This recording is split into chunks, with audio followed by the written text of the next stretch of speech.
You're listening to Bark and Wag's 15-Minute Vet Talk. Each week, your host, Polly Requa, interviews veterinarians and individuals in the pet industry from across the nation answering pet questions. Bark and Wag podcast is produced weekly for your enjoyment, and show notes can be found at barkandwag.com under the podcast tab. That's BARKNWAG.com. Please remember to subscribe to Bark and Wag 15-Minute Vet Talk. Thank you for listening to Bark and Wag 15-Minute Vet Talk. Bark and Wag is dedicated to protecting our dogs through advocacy, education, and supporting like-minded dog lovers by selling custom pet products. Bark and Wag is excited to announce our new partnership with a Colorado hemp farm to produce a line of CBD products for your pets. Bark and Wag has CBD pet tincture available in 300, 750, 1200, and 2400 milligrams. Bark and Wag CBD is pet safe, no THC, it's made in the USA, and is CO2 extracted. Please check out Bark and Wag's website, barkandwag.com. That is BARK, to see our line of CBD and awesome merchandise. We love pooch ideas for podcasts and merchandise, so anytime send an email to Polly at barkandwag.com with your suggestions. Welcome to Bark and Wag 15-Minute Vet Talk. I'm your host, Polly Requa. Today we're talking to Jen, Executive Director and Founder of Shepherd's Rest Goat and Sheep Rescue. Welcome, Jen. Thanks for having me, Polly. I really appreciate it. Yes, so neat. So tell us, what is Shepherd's Rest Goat and Sheep Rescue? Shepherd's Rest Goat and Sheep Rescue is a nonprofit goat and sheep rescue. We are one of 3 in the country that specialize in just goats and sheep. We cover literally almost the entire central United States, and we've gotten calls from as far away as Louisiana. We work mostly with people who are terminally ill, disabled, or the families of those who've passed away to find a forever home for their animals that have been pets. So that is a little bit about what we do. We also, I've been doing animal-assisted therapy for 20 plus years. And so we were also one of the first to use goats as a therapy animal in the world. And they are a fantastic therapy animal. So we wear a lot of different hats. If you hear noise in the background, it's because we have a 5-week-old bottle baby that just came to us a couple days ago. Oh. That is my shadow. Oh, how cute.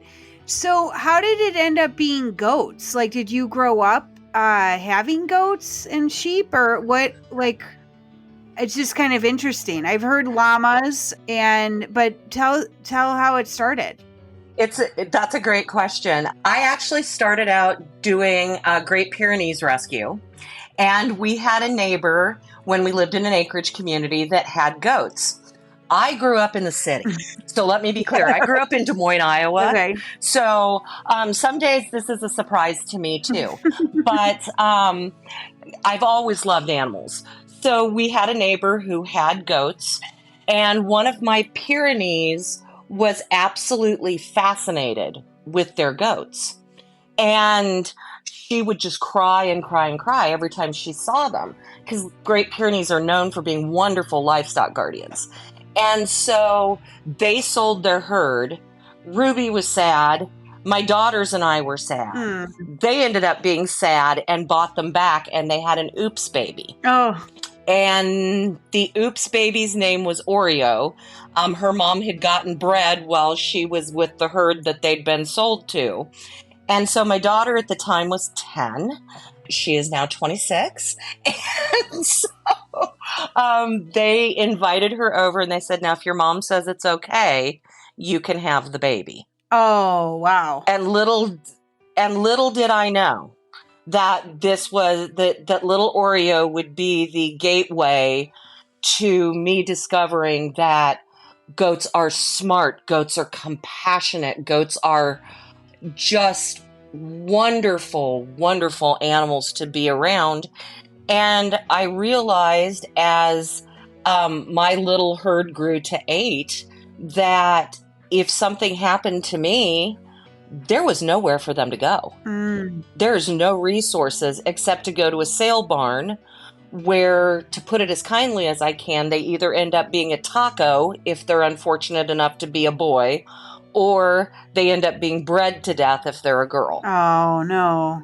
Oh, poor thing. So, and I soon realized after sleepless nights and prayers that it was me. I was the one that was supposed to take care of this problem. So here I am with 93 in rescue now and a waiting list of 27. Wow. And so do you live in the country? I mean, I'm sure, like, how many acres do you need? Are they active animals? Well, goats are one, they are very routine oriented. So we actually have a little over 13 acres. Mm-hmm. So we have plenty of room for them. We have them split up into 3 different groups, kind of dependent upon age, ability, who their friends are. And then, of course, the boys' barn, because we do get in some boys that are too old for us to be able to surgically castrate. So we have to keep them obviously separate from everybody else. So yeah, we run 3 pastures. And we're hoping we're along a stream in a forested property, which is perfect for them because goats' closest relatives are deer. And so they prefer leafy, twiggy, stemmy stuff that nothing else wants to eat. Oh, okay. Which is why they're so great for small acreages, because they will eat the weeds preferentially and leave the grass. Interesting. And then what about sheep? I mean, you don't see a lot of sheep in Nebraska.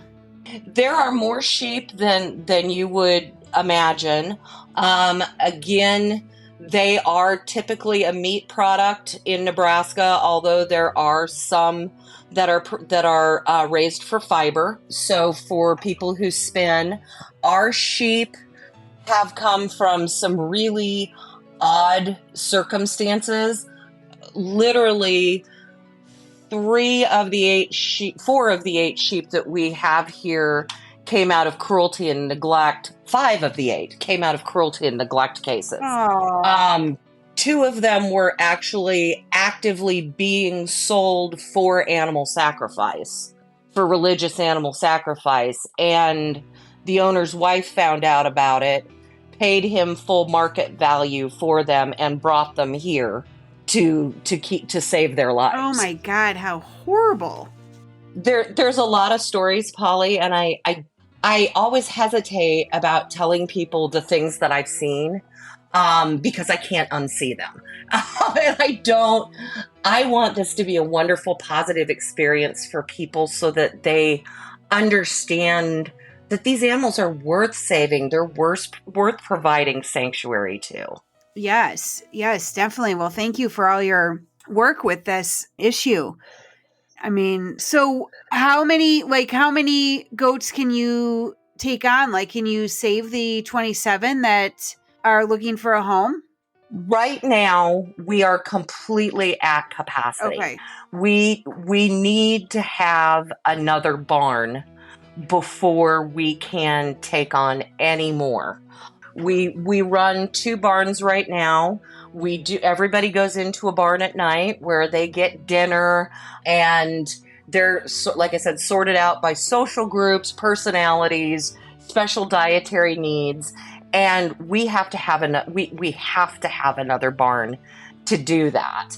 And as you know, because you talk to other rescues, financially, this has just not been the year for getting funds. And there are, to be honest with you, we have hired a grant writer, and she can hardly find anything that will pertain to goats and sheep. Oh, okay. So if I was doing dogs or cats, I would have all the resources that I need. Okay. But it's just a matter of education that you can't take a goat that's been a pet and then it's not okay to go put it in a commercial herd.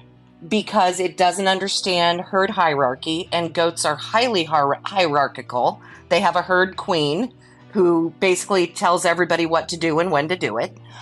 They have social order within that herd, and those things are not they're learned behaviors. So when you have an adult goat that has no idea how that works, they will get killed. Plus, they don't have the immunity.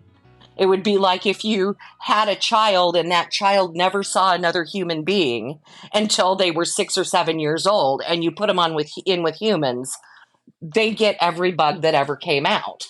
Oh, wow. So survivability is a big issue for these guys. They just don't do well if they're put in a commercial herd. And do you have a veterinarian that comes? I mean, what is the upkeep on a goat? Like, do they get vaccinations? They do. We have the University of Nebraska Vet School actually comes out once a year and helps us vaccinate everybody. Goats require one vaccination a year. It's called a CD&T, and it covers overeaters disease and tetanus. And that's just a 2 ml shot that they get once a year. So that's a huge help. We had 18 of them here this year, and we just broke them out into teams and got everybody vaccinated. Vet care runs, from everything from your standard upper respiratory infection with seasonal changes, which we have a lot of in Nebraska. And we try to be very careful with making sure that the herd is protected from those by just not letting them experience those temperature extremes. And things like parasites, we always have to watch out for. So anybody that's new that comes in is in a 30-day quarantine. Okay. So we are able to monitor their health, do some baseline testing, check for parasites, and treat before they ever get in the rest of the herd.